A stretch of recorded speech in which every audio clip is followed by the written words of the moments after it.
Do you really believe that your superior intelligence would be enough to dominate the primordial world with a sharp piece of wood? Human arrogance is our biggest blind spot. The absolute and inconvenient truth is that your modern body is nothing more than a fragile and pathetic banquet. As soon as your feet touch the hot mud of the Late Cretaceous period, the atmospheric shock would hit your lungs like ground glass. The air here is unbearably dense, an asphyxiating greenhouse. The constant humidity crushes your chest with every desperate breath. You gag. Sweat breaks out instantly on your unprotected skin, but it does not evaporate. Your biological cooling system fails miserably in the first 10 minutes of exposure. Look around you. Giant ferns and colossal conifers block the relentless sun, creating a green and oppressive labyrinth where every shadow hides death. You try to walk, but your legs tremble under the gravity of a world that was not designed for your existence. The sounds of the forest are deafening. Guttural screams echo miles away, vibrating directly in your fragile bones. You are completely naked before evolution. Your soft skin, devoid of scales or armor, is an open invitation to microscopic carnage. Even before the claws of a giant predator tear your flesh, the humid air is already colonizing your airways. Prehistoric fungal spores and bacteria, alien to your immune system, invade your bloodstream. Your body panics. Fever, disorientation, and weakness begin to devour your strength before the first hour is over. You are not at the top of the food chain. You are the most vulnerable base. And as your eyes try to adjust to the light filtered through the toxic mist, a low and constant hum begins to approach the back of your neck, announcing that the true massacre will not come from where you expect. The buzzing materializes into a black cloud of despair, zigzagging through the thick, hot air. Giant parasitic insects, larger than anything you have ever seen, catch the exotic scent of your mammalian blood. Bird-sized mosquitoes land on your shoulders. The sting is not a mere itch, it is a brutal puncture. The mandibles tear through your skin with the ease of a thick needle piercing thin paper, injecting primordial toxins that your blood has never learned to fight. Your desperation pushes you to run blindly through the thorny vegetation, tearing your arms and legs in a bloody frenzy. With every unstable step, the thick mud sucks at your makeshift boots, demanding a muscular effort that quickly depletes your glycogen reserves. You need water. Thirst becomes a maddening torture, drying out your throat until you feel the metallic taste of your own exhaustion. You find a dark, stagnant stream. The water seems to be your immediate salvation. Sweet illusion. This murky liquid is a lethal broth of prehistoric pathogens and megafauna feces. As soon as the first gulp goes down your parched throat, your biological fate is sealed. Your stomach twists violently, excruciating cramps double your body over as severe dysentery begins to dehydrate you at a frightening speed. You fall to your knees in the mud. The landscape around you has no compassion for your excruciating pain. The exposed roots of titanic trees form natural traps, ready to break your fragile ankles at the slightest stumble. The ground vibrates subtly, a rhythmic tremor that rises through the soles of your feet and paralyzes your heart with pure terror. The geography of this world is an open-air slaughterhouse designed to eliminate the weak. You try to get up, but the pain in your abdomen pulls you back to the rotten earth, forcing you to face the mud stained with your own blood. And it is exactly at this moment of solitary agony that you notice the crushed remains of the man who arrived here just a few hours before you. The shattered bones mixed with mud belong to Arthur. He was 32 years old and at the peak of modern military conditioning. Records of his simulation show that he didn't last even 4 hours in this humid hell. Arthur made the fatal mistake of trying to build a shelter using broken branches, believing that the logic of human survival would apply here. The sweat attracted invisible predators. The smell of fear did the rest. Arthur's story is a terrifying mirror of your own imminent future. He tried to purify water using fire, but the smoke rose through the tree canopies. like a bright flare for hungry carnivores. Arthur's final biometric report recorded such a violent adrenaline spike that his heart almost exploded. Even before the predator's jaws closed over his torso, he died screaming, unable to see what was devouring him. A pathetic end. Now back to your own cursed reality. The sun begins to dip slowly into the horizon, painting the torn sky with shades of blood and ash. Everyday life here is not about living. It's about postponing death for a few measly seconds. Your hands shake non-stop as you try to stop the bleeding from open wounds caused by parasite insects. The infection already makes your skin burn with a sickly redness. Your body is losing the war. Absolute silence takes over the forest for a brief moment. The toothed birds stop singing. The buzzing of insects ceases abruptly. This sudden stillness is not a sign of peace. It is nature's maximum alert that absolute death is walking nearby.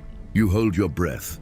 Each heartbeat sounds like a war drum echoing through the ancient trees, revealing your exact position to creatures with senses of smell millions of times more precise than yours. You try to crawl under the rotting roots of a giant conifer, seeking a false sense of security in the darkness. But as night falls heavily upon the world, you're about to discover why the lack of light is your true death sentence. The Cretaceous darkness is dense, palpable, and absolutely terrifying. Your human night vision is a bad evolutionary joke.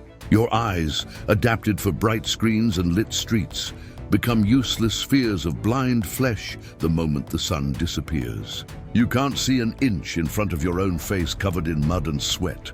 You are completely immersed in a suffocating pitch black. But they see you perfectly. Power in this world does not reside in abstract intelligence or the ability to create tools. Absolute power belongs to the killer biomechanics refined by millions of years of relentless selection. The agile dromeosaurids do not operate alone. They are perfectly organized hunting machines, operating in silent packs. They communicate through subtle clicks and coordinated movements in the shadows. They dictate the rules of the night, and you are just the unwanted exception. A branch snaps to your left, a dry sound, immediately a soft rustle echoes to your right. You paralyze your aching body, holding back the cry of despair in your dry throat. They are surrounding your position with a tactical intelligence that humiliates any human military strategy. Your smell of infected blood and cold sweat drew a luminous map that guided them directly to your miserable hiding place. You are cornered. The tension in the air is so thick you can almost taste the panic on your tongue. The hierarchy of this ecosystem is brutal and leaves no room for negotiation. You have no sharp claws to tear flesh. You have no bony plates to protect your pulsing jugular. Your soft musculature is pathetic compared to the steel tendons that propel these relentless beasts in deadly leaps. You are a mere bag of meat. A guttural sound, a wet and torn hiss emanates from a bush less than 3 meters from your blind face. And when 2 vertical yellow pupils reflect the meager moonlight through the leaves, you understand that the true horror of your existence is just beginning. The yellow pupils do not blink. They study your panic with a calculating and ancestral coldness. Before your brain can send the desperate command for your legs to run, the impact occurs. A colossal force, equivalent to being hit by a high-speed vehicle, hits your chest squarely. You are brutally thrown against the rough bark of the tree. Air leaves your lungs in a pathetic groan. Ribs snap like twigs. The pain is so absolute that it transcends human understanding.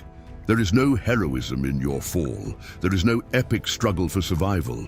The sickle-shaped claw penetrates the soft flesh of your thigh as easily as a hot knife through melted butter, tearing muscles, nerves, and arteries in a single fluid and devastating motion. Your warm blood gushes copiously, painting the cold mud with the vivid red of your own extinction. You try to scream, but your voice fails, drowned by your own weakness and the hypervolemic shock starting to shut down your vital organs. your body enters total collapse. The metallic smell of your blood spreads through the night, triggering a frenzy in the pack hidden in the shadows. More agile figures leap from the darkness, sinking razor-sharp teeth into your defenseless arms. You feel your own flesh being torn away while you are still tragically conscious. All your modern arrogance, the millennia of intellectual evolution, the technology you left behind, all of it is reduced to nothing before the raw brutality of this massacre. Your primitive brain short-circuits, begging for a mercy that does not exist in the grammar of the wild. Your fragile biology has failed in every imaginable metric. You have been weighed, measured, and found absolutely obsolete. Your peripheral vision darkens rapidly as the cold of death embraces your mutilated limbs. But before the final darkness takes you forever, a tectonic roar, deep enough to make the earth tremble, announces the arrival of the absolute apex of terror. The deafening roar paralyzes even the agile predators that were devouring your mutilated flesh. Colossal trees creak and break under the weight of titanic steps that make the Earth's very core tremble. A gigantic theropod emerges from the darkness, a walking mountain of muscle, crushing teeth, and primordial fury. The dromeosaurids immediately retreat into the shadows, abandoning your ruined carcass. You are no longer prey. You are just an insignificant remnant in the path of a lethal god. Your singular existence in the timeline has been erased without leaving the slightest proud trace. No monuments will be erected in your honor in this green hell. Your fragile bones will be ground to dust under the colossal feet of these irreproachable beasts. The ecosystem devours your weakness and moves on, unwavering and cruel. Your tragic 24-hour incursion has scientifically proven what our vanity always tried to keep under lock and key. Human beings were not made to fight against the true masters of this planet. Without the comfort of concrete walls, without the protection of modern medicine, and without firearms, you are arguably the most vulnerable, slow, and useless creature that has ever dared to breathe the thick air of this forgotten world. Nature does not care about your degrees or your bank account. It only demands blood. Your legacy amounts to a scarlet stain fading quickly under the acid and relentless rain beginning to fall on the trampled ground. An eternal reminder that our fragile survival as a species is a mere and happy geographic and temporal accident, and not irrefutable proof of biological or divine superiority. Return to your sweet and false modern security, lock your steel doors, and hope desperately that the voracious past never finds its way back to haunt our illusory present. Subscribe to this channel if you have the courage to face the true face of our biological fragility. The next historical nightmare is already sniffing your trail in the darkness.